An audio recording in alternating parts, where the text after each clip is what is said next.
आपण जाणार आहेत का साहित्य संमेलनाला? 98 अखिल भारतीय मराठी साहित्य संमेलन दिल्लीत होत आहे, देशाच्या राजधानीत होत आहे.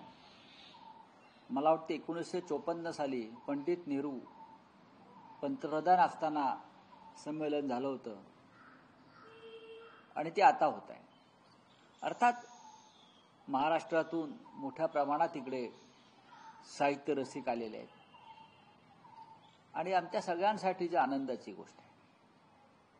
3 दिवस संमेलन आहे. आता दिंडी निघाली असं मला कळलं. मी इथे स्वतः थांबलो येऊन ते यासाठी की महाराष्ट्रातले असंख्य लोक इथे येत आहेत. सरकार व्यवस्था करत असते म्हणजे सरकारी व्यवस्था असते, पण कोणाला काय इथे आवश्यकता असेल, गरज असेल तर ती आमच्याकडनं उपलब्ध आहे. अनेक व्यवस्था सरकार करू शकत नाही किंवा फार गर्दी होते. अशा वेळेला आम्ही सगळे खासदार आहोत, आम्ही व्यक्तिशः त्यांना मदत होईल या भावनेतून आम्ही इथे थांबलेलो आहोत. पहिल्यांदा असं होतं की साहित्य संमेलनाच्या सभामंडपात उद्घाटन व्हायच्याऐवजी दुसरीकडे कुठेतरी. असं आहे की खरं म्हणजे हे बरोबर नाहीये आणि संमेलनाच्या आयोजकांनी याला मान्यता का दिली हा एक प्रश्न आहे. पंडित जवाहरलाल नेहरू हे उद्घाटनासाठी संमेलनाच्या मंडपात आले होते. हे आपण सगळ्यांनी वाचलं असेल किंवा पाहिलं असेल. ज्या तालकटोरा मैदानावरती स्टेडियममध्ये हे संमेलन आहे तिथल्या अनेक राजकीय कार्यक्रमांना नरेंद्र मोदीजी प्रधानमंत्री म्हणून गेलेले आहेत. मग त्यांनी साहित्य संमेलनाच्या कार्यक्रमाला जाण्याचं का टाळलं? तिथे आमचे साहित्यिक, आमचे कवी, आमचे ग्रंथ विक्रेते यांच्यापासून प्रधानमंत्र्यांना काय धोका आहे का? तसं अजिबात नाही. फार निरागस लोक आहेत हे. पण सुरक्षेच्या कारणास्तव विज्ञान भवनामध्ये उद्घाटन सोहळा ठेवला. ही प्रधानमंत्री कार्यालयाची सूचना असावी. खरं म्हणजे प्रत्यक्ष सभामंडपात उद्घाटन करण्याची परंपरा आहे जी पंडित नेहरूंनी केली होती किंवा याआधी अनेकांनी केलेली आहे. पण आता शेवटी हा प्रधानमंत्री कार्यालयाचा निर्णय आहे. काल तुम्ही आणि शरद पवार हे एकत्र बऱ्याच दिवसांनी आले आणि त्याचा उहापोह शरद पवारांनी देखील केला. जी चर्चा झाली, त्यांनी जे वक्तव्य आपल्याविषयी केलं त्याविषयीची आपली काय प्रतिक्रिया आहे की त्यांनी आपल्या परखड मताबद्दल पहिल्यांदा या ठिकाणी असं बोललेले आहे? बघा, शरद पवार साहेब हे जसे या देशाचे नेते आहेत तसे आमच्या सगळ्यांचेच नेते आहेत. जसे हिंदुहृदय सम्राट बाळासाहेब ठाकरे असतील, त्यांना सर्वच पक्षातलं कार्यकर्ते किंवा नेते त्यांचा सन्मान करत होते आणि त्यानंतर आता माननीय शरद पवार साहेबांचा त्या पद्धतीने आम्ही सगळे सन्मान करतो. माननीय पवार साहेबांशी कोणताही वाद नव्हता किंवा मतभेद असण्याचा प्रश्नच येत नाही.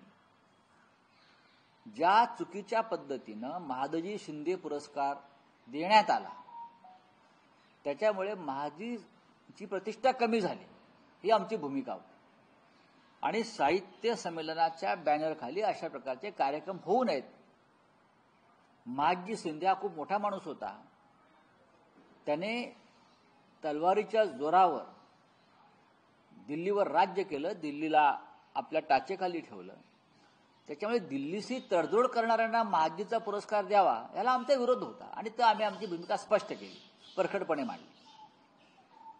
पहिल्यांदा धनंजय मुंडेंचा राजीनामा सुरेश धस यांनी मागितला आणि त्यांनी 300 कोटीचा भ्रष्टाचार केल्याचा. सुरेश धस यांनी राजीनामा मागितला त्याच्या आधी मला वाटतं अनेकांनी ही भावना व्यक्त केलेली आहे. विधानसभेत विरोधी पक्षाचा आता त्याच्याविषयी जेव्हा प्रत्यक्ष अधिवेशन सुरू होईल तेव्हा या प्रश्नावर कदाचित सभागृह चालेल की नाही अशी मला शंका वाटते. भ्रष्टाचाराचे इतके आरोप होत आहेत. काल एका भ्रष्टाचाराच्या प्रकरणामध्ये एका मंत्र्याला 2 वर्षाची शिक्षा ठोठावली. म्हणजे अजित पवार पक्षाचे दोन्ही मंत्री हे रडारवर आहेत आणि नैतिकतेची जर गोष्ट असेल तर कोणती खळखळ न करता या दोन्ही मंत्र्यांचा राजीनामा अजित पवार सोडून द्यावं, मुख्यमंत्र्यांनी घेतला पाहिजे. एकमेकावर काय ढकलताय? इतका मोठा भ्रष्टाचार समोर आलेला आहे. अंजली दमाने एका बाजूला काढतायत, सुरेश धसने काढलेला आहे, इतर अनेक नेते काढतायत. आणि माणिक कोकाटे यांच्या संदर्भात तर कोर्टानंच त्यांना शिक्षा ठोठावली. विधानसभा अध्यक्षांवरती काय सोडताय तुम्ही? विधानसभा अध्यक्ष का निष्पक्ष आहेत का आपले? आमच्या 40 आमदारांच्या प्रकरणामध्ये आम्ही त्यांची चालचलन चारित्र्य पाहिलेलं आहे. ते निर्णय घेणार आहेत आणि निष्पक्ष निर्णय कायद्याने घेणार आहेत का ते? अजिबात नाही. सुरेश दसांनी आपल्यावर पण टीका केली आहे. जे डीलर आहेत त्यांनी मला डीलर म्हणण्यास योग्य मला सोडून द्या हो. सुरेश दसांकडे काय पाहताय? त्यांचं काय? त्यांचं मी मागे म्हटलं त्यांच्यावरती आता विश्वास कोणी ठेवेल असं मला वाटत नाही. ते आम्हाला काय बोलताय ते सोडून द्या. त्यांचा बुरखा फाटलेला आहे. तरी आम्ही असं म्हणतोय की ठीक आहे, अजूनही ते मैदानामध्ये लढण्याचं नाटक करत असतील तर ते करत राहावं. पण जो बुन से गयो हाऊस से नाही आती असं जे म्हणतात ते त्यांच्या बाबतीत आहे. त्यांनी ज्या पद्धतीनं धनंजय मुंडेंची भेट घेतली, ठीक आहे, त्यांना अंधारात ठेवून ती भेट झाली असेल. पण ज्या क्षणी मुंडे आतमध्ये आले बैठकीला, त्या क्षणी त्यांनी तिथून बाहेर पडायला पाहिजे होतं. आणि बाहेर पडल्यावर त्यांनी माध्यमांसमोर सांगायला पाहिजे होतं की मला ट्रॅप करण्याचा प्रयत्न झाला, पण मी खंबीरपणे अजून लढतो. हो गया.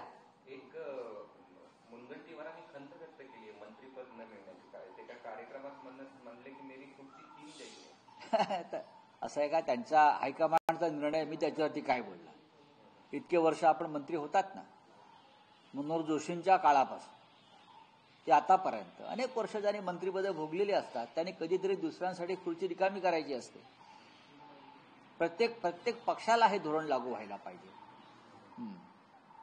चला, थँक्यू. बोले